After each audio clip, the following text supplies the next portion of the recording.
পূর্ব দিকের ঘন জঙ্গলের একেবারে পাশে আছে একটা ছোট্ট গ্রাম, ছায়াতলি।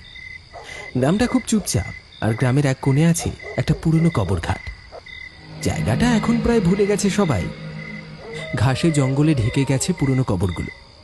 অনেক বছর হলো কেউ সেখানে যায় না। অনেক আগেই এই কবরঘাটে দাফন করা হতো। জঙ্গলের ভেতর থেকে পাওয়া যেত অচেনা, নাম না জানা মৃতদেহ। তারা কারা ছিল, কোথা থেকে এসেছিল, কেউ জানে না। লোকজন বলে আজও যদি কেউ খুব ভোরে কিংবা রাতে জঙ্গলের রাস্তা দিয়ে ওই দিকে যায়, তখন হঠাৎ শোনা যায় কিছু শব্দ। কখনো কারোর গোঙানোর মতো, কখনো হাসির মতো, আবার কখনো শোনা যায় ভারী নিঃশ্বাস ফেলার শব্দ, যেন কেউ একা একা কবরের পাশ দিয়ে হাঁটছে। ছায়াতলের মানুষজন তাই সূর্য ডোবার পর ওই পথে পা রাখে না।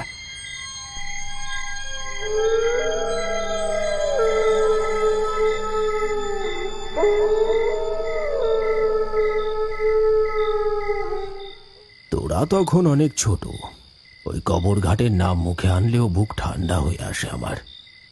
ওইখানে একসময় এমন কিছু ঘটেছিল যেটা শুধু ভয় নয়, একটা অভিশাপ হয়ে ছায়াতলি জুড়ে ছড়িয়ে গেছে। কিরকম কাকা, ভূতের গল্প নাকি? ভূত না রে, ভূত হলে কথা ছিল। ওটা একটা ভয়ঙ্কর অভিশাপ, যে অভিশাপ এখনো নিশুতি রাতে কবর ঘাটের ভেতর থেকে হাহাকার হয়ে বেরোয়। কেউ কাঁদে, কেউ হাসে, কেউ কারো নাম ধরে ডাকে। মানে এখন কেউ যায় না ওইদিকে? যায়, তবে সাহসীদের মতোই যায়। কিন্তু যারা যায় তারা আর আগের মতো থাকে না। কেউ ফিরেই আসে না, আর যারা ফিরে তারা পাগল হয়ে যায়, না হলে বোবা হয়ে যায়। ঘরের সামনের উঠোনে সবাই গোল হয়ে বসে গল্প শুনছিল। মাদুর পাতা হয়েছে মাটির উপর। কুয়াশা ভেজা হাওয়ায় চারপাশে একটা অদ্ভুত নিস্তব্ধতা। বংশী কাকার গলায় ভয়ের গল্প শুনে কারোর মুখে কথা নেই। কেবল টিকলি আর রাকেশের চোখে মুখে জেগে ওঠে কৌতূহলের ঝিলিক।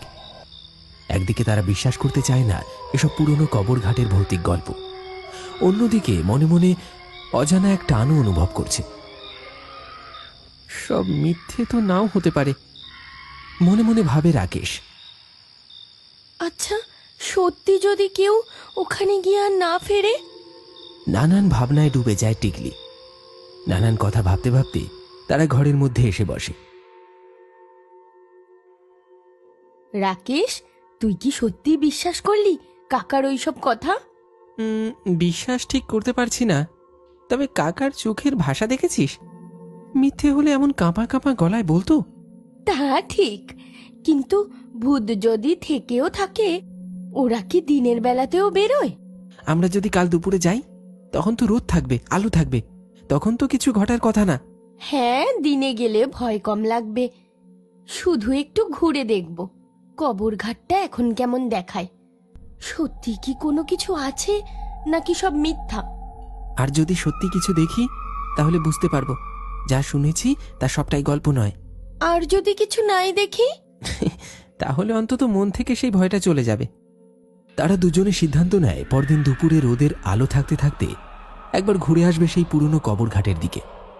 দেখবে, খুঁজবে এতকাল যেটা শুধু গল্পে শুনেছে সেটা সত্যি কিনা।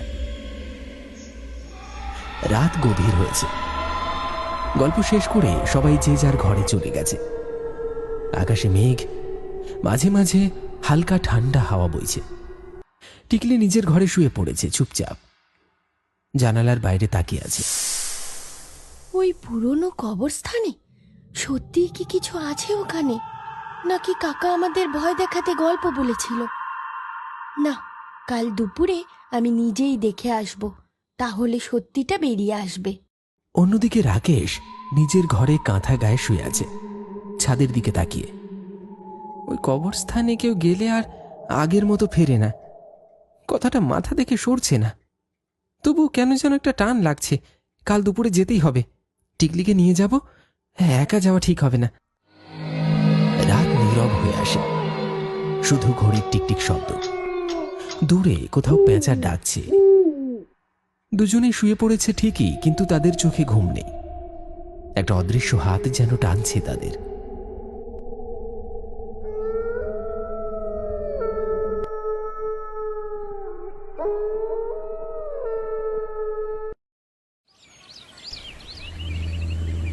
পরদিন দুপুর গড়াতে না গড়াতেই তিন বন্ধু রাকেশ, টিকলি আর পার্থ নিজেদের মনে সাহস জুগিয়ে ঠিক করল আজই যাবে সেই রহস্যময় কবরঘাটের খোঁজে। সঙ্গে নিল একটা শক্ত টর্চ লাইট, মোটা বাঁশের লাঠি আর চার্জফুল মোবাইল। আকাশে তখনও রোদ, কিন্তু হাওয়ার মাঝে যেন কেমন একটা অজানা অস্বস্তি বইছে। গল্প তো অনেক শুনলাম, এবার দেখি সত্যি কিছু আছে কিনা সেই কবরঘাটে। দেখ, সিরিয়াসলি বলছি, কবরঘাট মানেই কিন্তু মৃতদের জায়গা।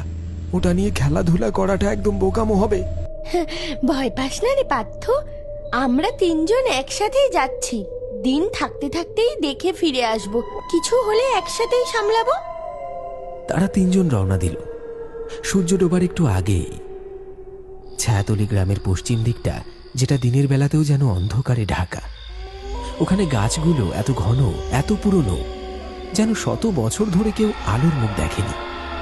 চারপাশে এক অজানা নীরবতা, শুধু শুকনো পাতায় পায়ের আওয়াজ, আর মাঝে মাঝে হাওয়ায় দুলে ওঠা বাঁশবনের শব্দ। একটা দুটো অজানা পাখির ডাক দূর থেকে ভেসে আসছে, ঠিক যেন কেউ বা কিছু খেয়াল রাখছে ওদের দিকে। তাদের ছায়া ধীরে ধীরে দীর্ঘ হতে হতে গাছেদের মধ্যে হারিয়ে গেল। আলো কমে আসছে, আর অন্ধকার যেন গিলে ফেলছে চারপাশটা।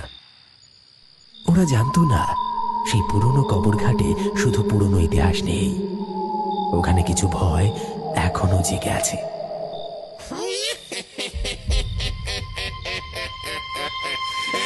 দেখেছিস, পাখিরাও থেমে গেছে, কেমন অস্বাভাবিক ঠান্ডা লাগছে। আমার মনে হচ্ছে আমাদের ফিরে যাওয়া উচিত। বেশি সাহস দেখাতে গেলে বিপদ হতে পারে। আর একটু সামনে গিয়ে দেখি না? ওই তো কিছু দেখা যাচ্ছে। ওটা কি কবর? হ্যাঁ, একটা ভাঙা আধ পাকা কবর।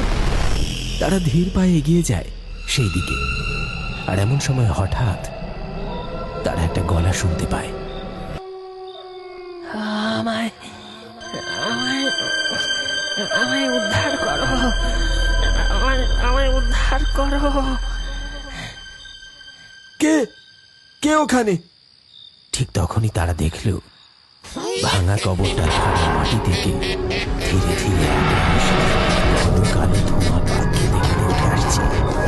ধোঁয়াটার কোনো হাত পা নেই, মুখ নেই, শুধু দুটো জল জলে চোখ তাকিয়ে আছে ঠিক ওদের দিকেই। ধোঁয়াটা ধীরে ধীরে পাক খেতে খেতে ভেসে আসছে তাদের দিকে। ওইটা ওইটা সেই ভূত। ও আমাদের সবাইকে মেরে ফেলবে। পালা পালা সবাই পালা। টিকলি, ওটা আমাদের দিকে আসছে, দৌড় দে, এবার না পালালে শেষ হয়ে যাবো রে আমরা। পার্থ, রাকেশ আর টিকলি পেছনে না তাকিয়ে দৌড়াতে লাগলো, আর পেছনে সেই কালো ধোঁয়া যেন নিঃশ্বাস ফেলতে ফেলতে তাড়া করে চলেছে ওদের। চারপাশে কেবল নিস্তব্ধতা আর বুক ধড়ফড় করা একটা থমথমে ভয়। কেউ থামবি না, কেউ থামবি না। সবাই সবাই প্রাণপণে ছুট, দাঁড়ালেই মরবো আমরা। সবাই প্রাণপণে ছুটে পালাচ্ছে। পিছনে ছুটে আসছে টিকলি, আর হঠাৎ টিকলি পিছলে পড়ে গেল চিৎকার করে।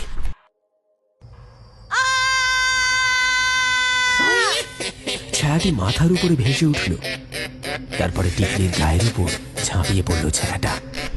রাকেশ আর পার্থ প্রাণপণে দৌড়ে ছায়াতলি গ্রামে ফিরে আসে, কিন্তু টিকলি আর আসেনি। এবার কি হবে? এবার কি করব? টিকলি যে ওখানেই পড়ে আছে। বংশী কাকা ঠিক কথাই বলেছিল, ওই ভূত টিকলিকে ছাড়বে না।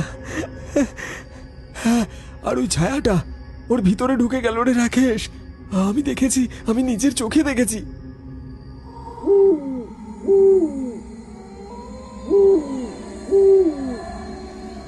সেই রাতেই গ্রামের লোকজন টর্চ আর লাঠি নিয়ে দল বেঁধে গেল কবরঘাটের দিকে। সবাই টিকলিকে খুঁজতে লাগলো। অবশেষে অনেক খোঁজাখুঁজির পর তাকে পাওয়া গেল। জঙ্গলের গভীরে একটা পুরনো শুকনো নিম গাছের ডালে বসে আছে সে, নিঃশব্দে। তার চোখ দুটো সাদা হয়ে গেছে, একদম ফাঁকা, চোখে কোনো চিন্তা নেই, কোনো চেনা ভাব নেই। সে যেন আর টিকলি নেই, কেউ বা কিছু হয়ে গেছে। তোরা তোরা সবাই চলে যা। এইখানে কি করছিস তোরা? কি করছিস?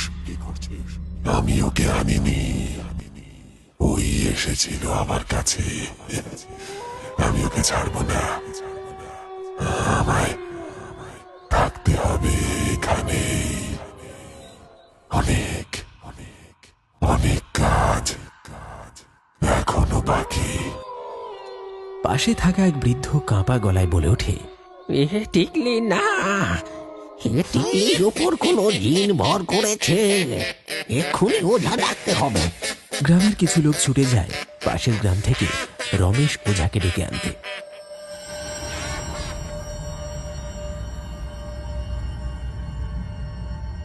তোরা কি ভেবেছিস তোরা আমায় আবার বন্দি করবি? অত সহজ নয়। তোরা এখান থেকে চলে যা বলছি, নয়তো এই মেয়েকে আমি মেরে ফেলবো। চুপ কর, এটা তোর শরীর নয়। আমি তোকে বন্দি করতে আসিনি, তোকে মুক্তি দিতে এসেছি। আমি শত শত বছর ধরে এখানে বন্দি, তুই কে আমায় থামাবি?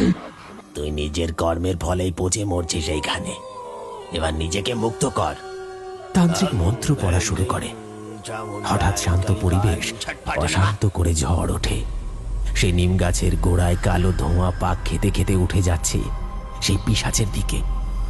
আর আর টিকলির শরীরে ভর করা সেই পিশাচকে মাটিতে নামিয়ে আনছে।